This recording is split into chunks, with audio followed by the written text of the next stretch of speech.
அப்படின்னு அழைக்கப்படக்கூடிய ஆகாச வழிபாடாகவும் வழிபட்டு வந்திருக்காங்க. சிதம்பரம் கோயில் மட்டும் இல்லாம இதை தொடர்ந்து சிதம்பரம், காளஹஸ்தி, காஞ்சிபுரம் இந்த கோவில்கள் எல்லாமே புவியியல்ல ஒரே நேர்கோட்டில் கட்டப்பட்டிருக்கு. அதாவது லாங்கிடியூட்னலி 79 டிகிரி 41 மினிட்ஸ் என்ற லாங்கிடியூட்ல ஒரே நேர்கோட்டில் இந்த 3 கோவில்களுமே அமைஞ்சிருக்கு. செயற்கைக்கோள் இல்லாத அந்த காலகட்டத்தில் இவ்வளோ துல்லியமா ஒரே நேர்கோட்டில் இந்த கோவில்களை கட்டினாங்கன்றது ஒரு பிரமிப்பின் உச்சகட்டம். சிதம்பரம் நடராஜர் கோயில் 40 ஏக்கர் பரப்பளவில் கட்டப்பட்டு 9 வாயில்கள் இருக்கு. இந்த 9 வாயில்கள் அப்படின்றது மனுஷனோட உடம்புல இருக்கக்கூடிய 9 துளைகளை வெளிப்படுத்துது. நடராஜருடைய சன்னதி மனுஷனோட இதயத்தை வெளிப்படுத்துகிற வகையில் அமைஞ்சிருக்குன்னு சொல்லுவாங்க. நடராஜர் கருவறையில் இடப்பக்கமாக இருக்கிறது மனுஷனுக்கு எப்படி இதயம் இடப்பக்கமாக இருக்கோ அதை ஒத்து இருக்கு அப்படின்றதும் நம்ம பார்க்க முடியும்.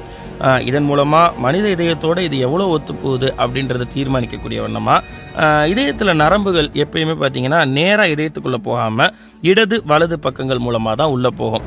கிட்டத்தட்ட இங்கே இருக்கக்கூடிய அந்த கருவறையும் மனித இதயத்தை ஒத்து தான் அமைக்கப்பட்டிருக்கு.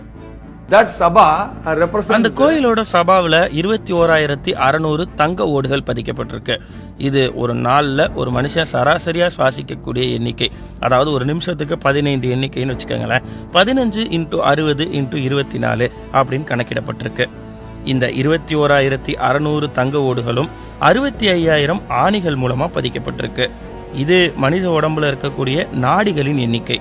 இது மட்டும் இல்லாமல் 9 கலசங்கள் மனுஷனோட கிரக நிலையை தீர்மானிக்கக்கூடிய நவசக்தியை வெளிப்படுத்துது அப்படின்னு சொல்லுவாங்க. இப்படி இந்த கோயில் தரக்கூடிய பிரமிப்பு சொல்லுதற்கரியது. ஏன்னா இப்போ மாடர்ன் சயின்ஸில் இந்த விஷயங்களை நம்மளால் ஈஸியாக எக்ஸ்பிளைன் பண்ண முடியுது. பட் இதெல்லாம் 1200 வருடங்களுக்கு முன்னாடியே இந்த மாடர்ன் சயின்ஸ்லாம் இல்லாத அந்த காலகட்டத்திலேயே துல்லியமாக கணிக்கப்பட்டு இந்த கோயிலில் இருக்கக்கூடிய ஒவ்வொரு கலை சார்ந்த விஷயங்கள்லையும் நுணுக்கத்தோடு பதிவு செய்யப்பட்டிருக்கு அப்படின்றது இப்போவும் ஆச்சரியப்படக்கூடிய ஒரு விஷயம்தான். இந்த கோவிலை பற்றின கட்டுக்கதைகளை ஒரு பக்கம் அப்புறப்படுத்தி வச்சாலும் இந்த கோவில் மீது விஞ்ஞானிகளுடைய பார்வை திரும்பினதுக்கப்புறம் இதை பற்றின ஒரு சில விஷயங்களை அவங்க முன் வச்சாங்க. அதில் முதன்மையான விஷயம், இந்த கோவில் அமைஞ்சிருக்கிற இந்த இடம் தான் காந்த சக்தியினுடைய மையப்பகுதின்னு சொல்லப்படுது.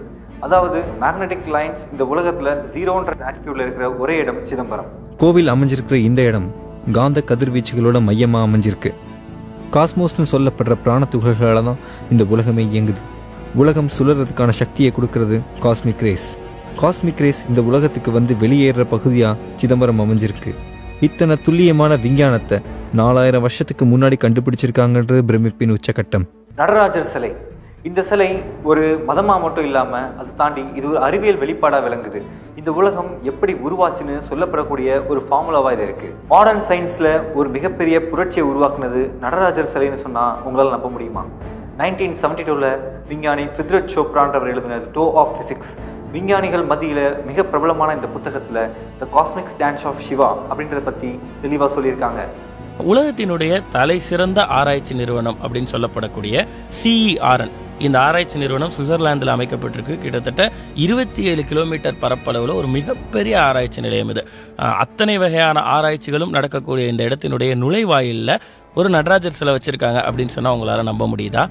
எதற்காக நடராஜர் சிலையை இப்படி ஒரு ஆராய்ச்சி மையத்துக்கு வாசலில் வைக்கணும் அப்படின்னு கேட்கும்போது அந்த நடராஜர் சிலைக்கு கீழேயே அதற்கான பதிலும் எழுதப்பட்டிருக்கு. காலத்தால் சொல்ல முடியாத பல கேள்விகளுக்கான பதில்கள் இந்த சிலையில் அடங்கி இருக்கிறது அப்படின்றதான் அவங்க எழுதி வச்சிருக்கக்கூடிய விஷயம்.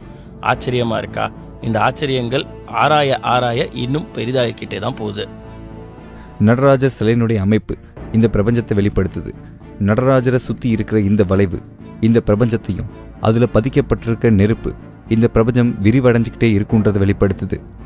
இதுக்கிடையே அமைஞ்சிருக்கிற நடராஜரின் வடிவம் வலது கையில் இருந்து இடது கால் வரை மில்கி வேஸ்னு அழைக்கப்படுற பால் வழிகளின் வடிவத்தை, இவர் தலையிலிருந்து கால் வரை காஸ்மிக் ரேஸ் இந்த மில்கி வேஸை கடந்து போகிற திசையையும் வெளிப்படுத்துது. நடராஜருடைய இதயம் அமைஞ்சிருக்கிற இடத்துல தான் நம்ம வாழ்கிற சூரிய குடும்பமான சோலார் சிஸ்டம் அமைஞ்சிருக்கு. நடராஜரின் இடுப்பை சுற்றி நகர்ற பாம்பு காலம் எப்பவும் நிற்காம ஓடிட்டே இருக்குன்றதை வெளிப்படுத்துது. இந்த பிரபஞ்ச அமைப்பு தான் மேற்கு நாட்டு விஞ்ஞானிகள் பிக் பேங் தியரின்ற தீசிஸ் மூலமா நிரூபிச்சிருக்காங்க. இதுவரைக்கும் நம்ம பார்த்த விஷயங்கள் சிதம்பர ரகசியத்தில் 50% கூட கிடையாது. திருநள்ளார் சிதம்பரம் கோவில்கள் மேல் பறக்கிற செயற்கைக்கோள்கள் ஏன் வேறு திசை நோக்கி ஈர்க்கப்படுது? சிதம்பரத்துக்கும் நாடு ஜோசியத்துக்கும் உண்டான தொடர்பு என்ன? நடராஜர் பற்றியும் சிதம்பரம் பற்றியும் இன்னும் எவ்வளவு விஷயங்கள் மறைக்கப்பட்டிருக்கு? யாரால, ஏன் தொடர்ந்து மெய்சிலிருக்க வைக்கும் பல மர்ம முடிச்சுகளை தகுந்த சாட்சியோடும் நடைமுறை சாத்தியத்தோடும் தெரிந்து கொள்ள காத்திருங்கள் அடுத்த ரகசியம் வரை.